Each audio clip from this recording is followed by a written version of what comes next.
Good morning, class 9. Children, today we are going to take up the last topic of this chapter, that is nomenclature. Nomenclature refers to naming organisms. We have to give name to each organism for its identification. Why is there a need for this systematic naming of organisms? This is because people speak different languages. They have different names of plants and animals in different languages. So when we are studying about these living organisms, where we have a vast diversity of life around us, so it would be very difficult to know which animal or plant we are talking about. So this creates a lot of confusion.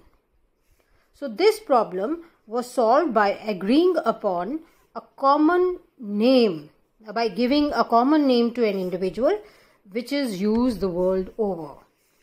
This name is called the scientific name.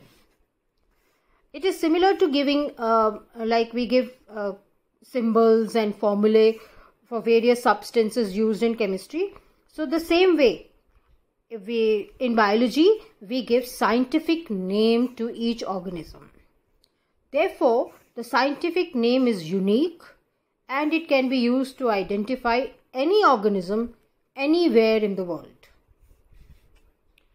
So this nomenclature, that means it's a uniform way of identification of different organisms. So, and this system is based on the classification of organisms. This system was first introduced by Carolus Linnaeus in the 18th century. Now, children, you have already studied about the hierarchy of classification. Carolus Linnaeus, he is also known as the father of taxonomy.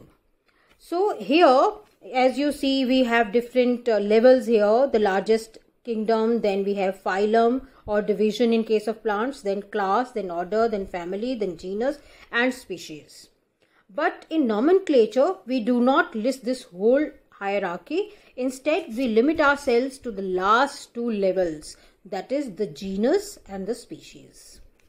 Therefore, the scientific name of organism has two parts.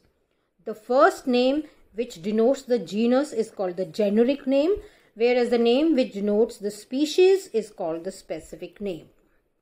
So this system, where each organism has a name comprising two parts, is called binomial nomenclature.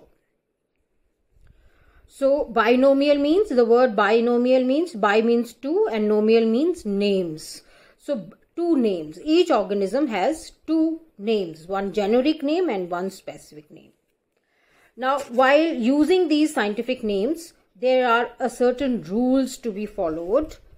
Now, which are these rules? The first one is that the name of the genus begins with a capital letter and the name of the species begins with a small letter. When printed, the scientific name is always given in italics, and when written by hand, the generic name and the specific name have to be underlined separately. For example, here you see the scientific name of human beings is Homo sapiens. Now, how we have to write?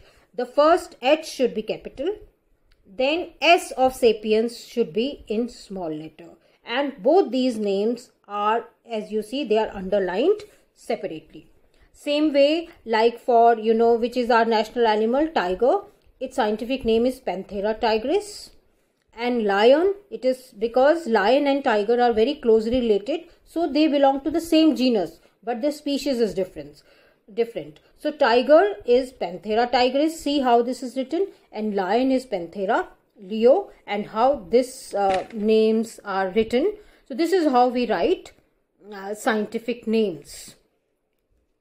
Now children, today I would want you to find out the scientific names of at least 5 common plants and 5 common animals which you see around, and I want you to do it in your biology notebook. So this way you will get a practice of writing, how to write the scientific names correctly.